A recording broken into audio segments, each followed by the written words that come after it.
तो अब हम लोग देखेंगे यहाँ पर कि HTML, CSS और जावास्क्रिप्ट क्या है और वेबसाइट्स किस तरह काम करती हैं। मेरी इस बात को अगर आप लोगों ने ध्यान से सुन लिया तो आज के बाद कभी आप लोगों को ये समझने में प्रॉब्लम नहीं होगी कि HTML, CSS, जावास्क्रिप्ट किस तरह काम करती हैं एक वेबसाइट को सर्व करने में।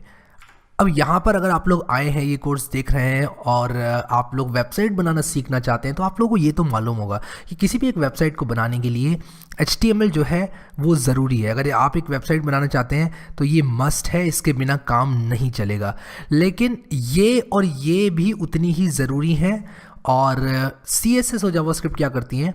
CSS ब्यूटी को ऐड करती है और जावास्क्रिप्ट ब्रेन को ऐड करती है। तो हमारी वेबसाइट बन जाती है ब्यूटी विद ब्रेन। अब आप लोग कहेंगे अरे भाई क्या बोल रहे हो ये ब्यूटी विद ब्रेन। तो मैं इस चीज़ को समझाऊंगा बहुत जल्दी। तो यहाँ पर मैं ब्रेन लिख देता हूँ और ये हो गई हमारी ब्यूटी। यानी कि HTML तो मस्ट है, ये तो बॉडी है। अगर बॉडी ही नहीं होगी, शरीर ही नहीं होगा तो क्या कैसे काम चलेगा। फिर उसके बाद खूबसूरती यानी कि कपड़े, मेकअप, वो सब चीज़ें जो होती हैं वो होता है हमारा CSS। फिर जावास्क्रिप्ट होता है दिमाग यानी कि ब्रेन, कि क्या आपकी वेबसाइट करती है। नहीं आया समझ में, कोई बात नहीं। हम लोग एक बहुत अच्छी एनालॉजी देखने वाले हैं। यहाँ पर एक कार की एनालॉजी देखने वाले हैं। ये कार आप लोग देख रहे हैं, बहुत ही धमाकेदार गाड़ी है। और ये गाड़ी क्या है कि इसमें बॉडी है। तो जब इसको बनाया होगा तो इसकी सबसे पहले मेटालिक बॉडी होगी। मैं यहाँ पर लिख देता हूँ मेटालिक बॉडी, यानी कि इसका शरीर, यानी कि जो भी मेटल से मिलकर बनी हुई है सिर्फ वो खड़ा होगा और इसके अंदर कुछ नहीं होगा। क्योंकि एज अ फर्स्ट स्टेप इसको बनाया होगा, इसके मुखड़े को बनाया होगा, इसके लोहे को बनाया होगा, इसके ऊपर जो यहाँ पर ये शीशे लगे हुए हैं, ये टुकड़े हैं, इन सबको बनाया होगा बिना ये सोचे कि इसके पहियों को क्या डिज़ाइन देना है, इसकी पहियों में कौन सा कलर करना है। उसी के साथ साथ जो डिज़ाइन हमारा यहाँ पर है बना हुआ, आगे जो हेडलाइट में कितनी बड़ी हेडलाइट रखनी है, कितना गोला करना है, इसको कितना दूर रखना है शीशे से, वो सब चीज़ें जो है वो डिज़ाइनिंग में आती हैं। सबसे पहले इसकी बॉडी बनी होगी, एक मेटल का टुकड़ा पूरा लगाकर बनाया होगा और उसके बाद इसमें हमने खूबसूरती ऐड करने के लिए कलर वगैरह ये सब लगाया होगा। तो नंबर 2 पे आता है खूबसूरती यानी कि कलर, और उसके बाद आपका डिज़ाइन, जो आपके डिज़ाइंस बने हुए हैं, जो कट किया हुआ है यहाँ पर। तो मैं यहाँ पर डिज़ाइंस लिख देता हूँ।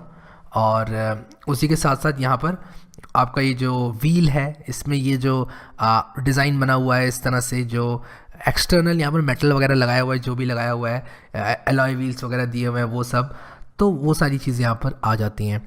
और मैं यहाँ पर डेकर्स लिख देता हूँ, यानी कि इसको सजावट का सामान इसमें लगाया गया है ताकि ये और अच्छी दिखे। उसके बाद आता है ब्रेन यानी कि इंजन। तो इंजन यहाँ पर क्या करता है? इंजन मेन काम करता है आपका।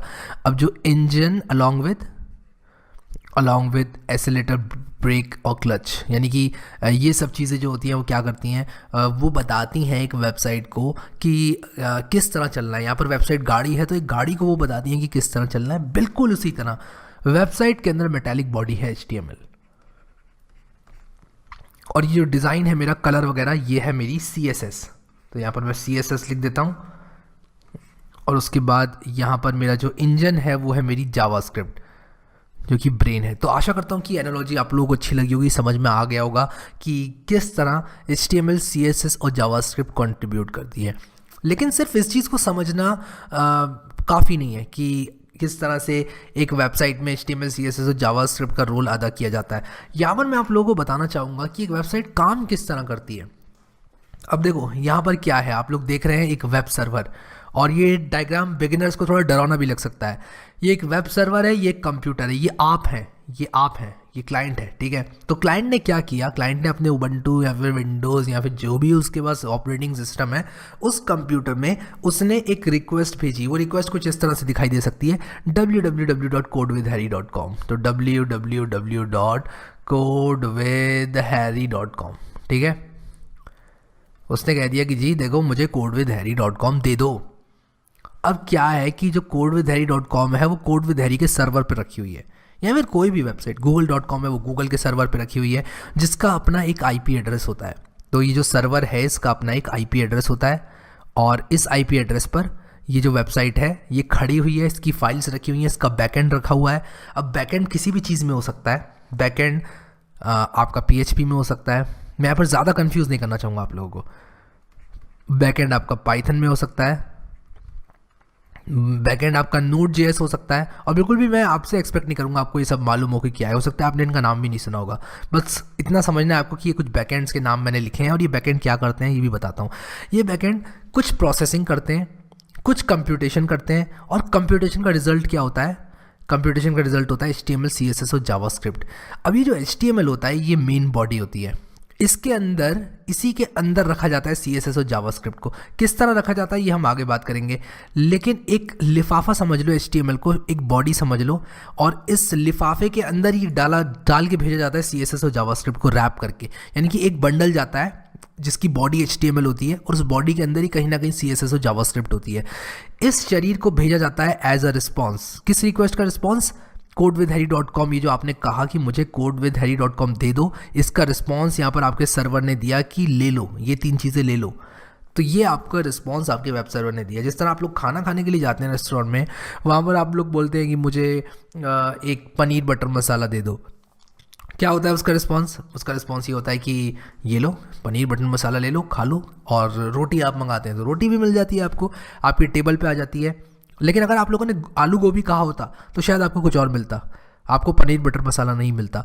उसी तरह अगर आप codewithharry.com/ कुछ और लिखते, जैसे मान लो मैंने यहाँ पर codewithharry.com/about लिख दिया, तो हो सकता है मुझे दूसरा पेज मिले। अगर मैंने codewithharry.com/contact लिख दिया तो हो सकता है मुझे दूसरा पेज मिले। तो ये रिक्वेस्ट है, ये रिक्वेस्ट है यहाँ पर हमारी। अब आप कौन से रेस्टोरेंट से रिक्वेस्ट कर रहे हैं वो डोमेन है, कुछ ऐसा समझ लो। ये डोमेन है, यानी कि मैं इस वेबसाइट से codewithharry.com से रिक्वेस्ट कर रहा हूँ ये, और ये खाली भी हो सकता है। अब हो सकता है कि आप किसी रेस्टोरेंट में जाएं और आप बोल दें कि कुछ खाने को ला दो, तो वो अपना जो भी डिफ़ॉल्ट खिलाता होगा वो ला कर दे देगा। जस्ट एन एनालॉजी, मैं आपको बस एक एनालॉजी देके समझाना चाहता हूँ। उसी तरह अगर आप लोगों ने codewithharry.com डाला तो होम पेज आ जाएगा, /about डाला तो अबाउट का पेज आ जाएगा, /contact डाला तो कॉन्टैक्ट का पेज आ जाएगा। ऑब्वियसली अगर वो एग्जिस्ट करता है तो। अगर वो एग्जिस्ट नहीं करता है, मान लो आप जाते हैं रेस्टोरेंट में, आप बोलते हैं कि मुझे चाइनीज़ नूडल्स खिला दो। अब वो चाइनीज़ नूडल्स बनाता नहीं है बेचारा, तो कैसे खिलाएगा आपको? वो बोलेगा सर नॉट अवेलेबल। तो नॉट अवेलेबल कहने का तरीका सर्वर का होता है 404। सर्वर एक रिस्पॉन्स भेजता है, कहता है नॉट अवेलेबल, नॉट फाउंड। ठीक है, तो इस तरह से जो है क्लाइंट और सर्वर कम्युनिकेट करते हैं एक दूसरे से।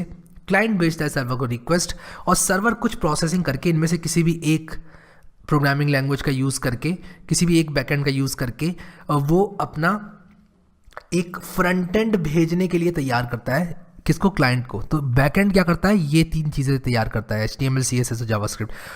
और वो क्या करता है? वो भेजता है ये चीज़ इनको, अपने क्लाइंट को, जिसने भी रिक्वेस्ट की है वेबसाइट। तो आई होप कि आप लोगों को समझ में आ गया होगा कि किस तरह से वेबसाइट काम करती है।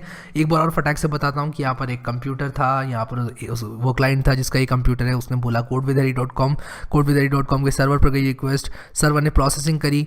अब इन माई केस मैं पाइथन में यूज़ कर रहा हूँ अभी अपने सर्वर पे, तो पाइथन के थ्रू प्रोसेसिंग हुई। उस प्रोसेसिंग ने 3 चीज़ें जनरेट करी, HTML, CSS और जावास्क्रिप्ट, जहाँ CSS और जावास्क्रिप्ट HTML के अंदर ही मौजूद थी और वापस मिल गई यहाँ पर इस कंप्यूटर को। अब क्या हुआ, इस कंप्यूटर को HTML, CSS और जावास्क्रिप्ट जब मिलेगी तो ये वेब ब्राउज़र नाम का एक प्रोग्राम है, कंप्यूटर के अंदर इंस्टॉल्ड होता है, आप लोगों के पास भी होगा। ये वेब ब्राउज़र जो है वो क्या करता है? वेब ब्राउज़र इसको, यानी कि ये जो डॉक्यूमेंट आया है, ये एक डॉक्यूमेंट है, HTML, CSS और जावास्क्रिप्ट टेक्स्ट है, इसको मैनिपुलेट करके आपको वो दिखाता है जो आपको दिखाई देगा। अब आप अगर codewithharry.com खोलेंगे तो आपको एक वेबसाइट दिखाई देगी जिसमें इमेजेस भी होंगे, कहाँ पे क्या चीज़ आएगी, उन सब चीज़ों को मैनिपुलेट करके डिस्प्ले कराने का काम ब्राउज़र का होता है। और ब्राउज़र रिसीव क्या करता है? यही डॉक्यूमेंट रिसीव करता है, HTML, CSS और जावास्क्रिप्ट। सो ये है हमारी बेसिक वर्किंग वेबसाइट की। तो अब आगे बढ़ते हैं और देख लेते हैं कि HTML का क्या रोल है। हालांकि हमने डिस्कस तो कर ही लिया है, बट थोड़ा सा डीप डाइव करते हैं, जल्दी से समझते हैं HTML, CSS और जावास्क्रिप्ट का रोल, और उसके बाद हम लोग कोडिंग करना स्टार्ट करेंगे।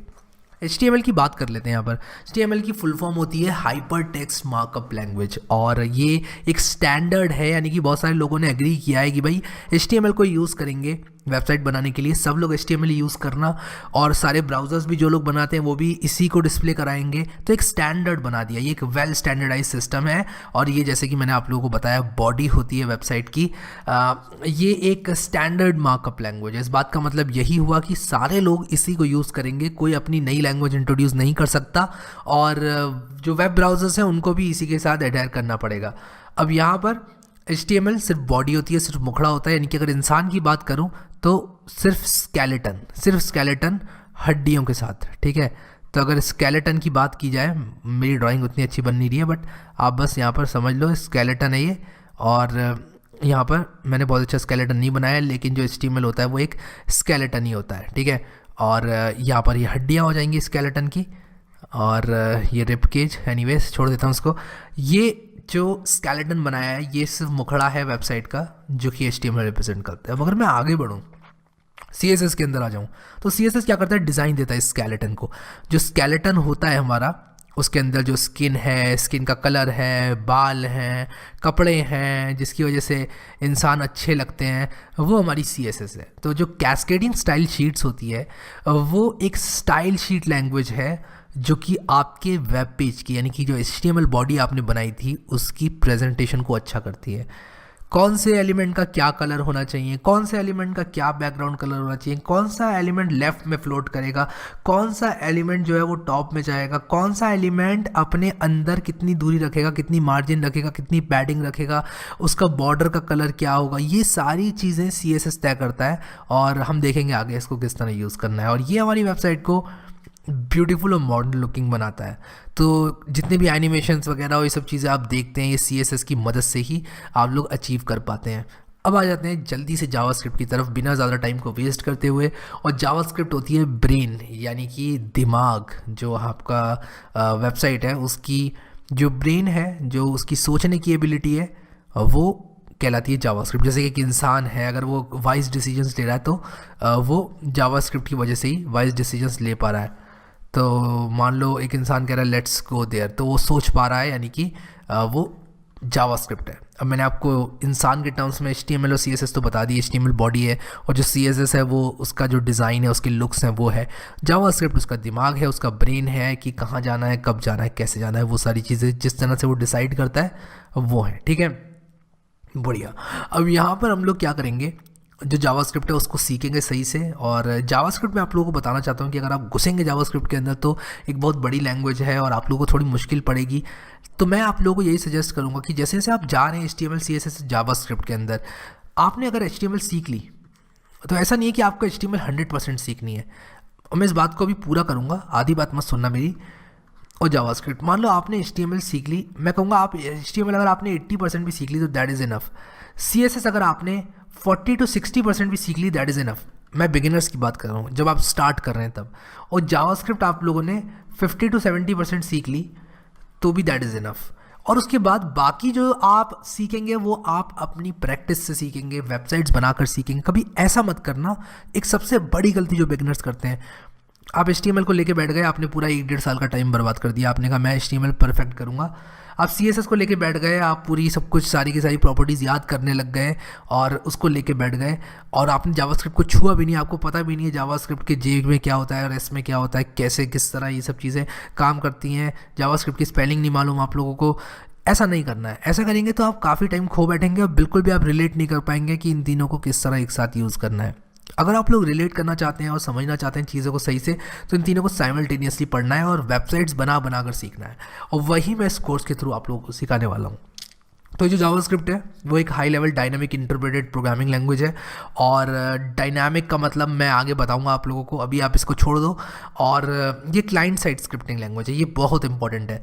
सर्वर साइड पे जावास्क्रिप्ट यूज़ हो सकती है, लेकिन ये क्लाइंट साइड प्रोग्रामिंग लैंग्वेज है। तो अगर मैं इस डायग्राम में आ जाऊँ अपने, तो यहाँ पर ब्राउज़र के अंदर जो प्रोग्रामिंग है, जैसे कि इस पर क्लिक करो तो ये हो जाए, अगर मैं माउस को होवर करूँ तो क्या हो, और ये सारी चीज़ें जावास्क्रिप्ट द्वारा लिखी जा सकती हैं।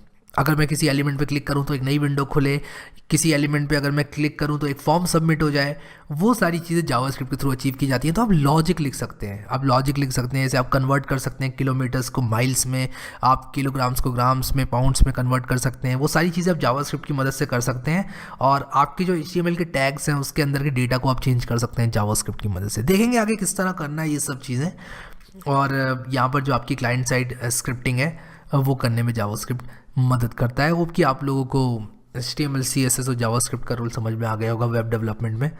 और ये जो वीडियो था एक इंट्रोडक्टरी वीडियो था, काफ़ी लोग ये सोच रहे होंगे कि ये तो बेसिक था और आप में से कई लोगों को आती होंगी ये चीज़ें, बट बहुत ही जल्दी मैं जो है इसको एडवांस लेवल पर लेके जाना चाहता हूँ। मैं आप लोगों को बताऊंगा कि किस तरह से वेबसाइट्स बनाई जाती हैं, और जिन लोगों को आता भी है उन लोगों को भी पता चलेगा कि वो कौन सी प्रैक्टिसेस हैं जो उन्हें यूज़ करनी चाहिए, जो कि वो नहीं कर रहे थे।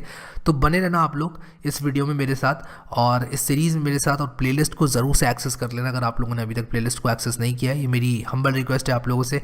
डिस्क्रिप्शन में मैं प्लेलिस्ट को डाल दूंगा, जल्दी से जल्दी आप उस प्लेलिस्ट को ग्रैब कर लेना। इस वीडियो को लाइक करना बिल्कुल मत भूलना।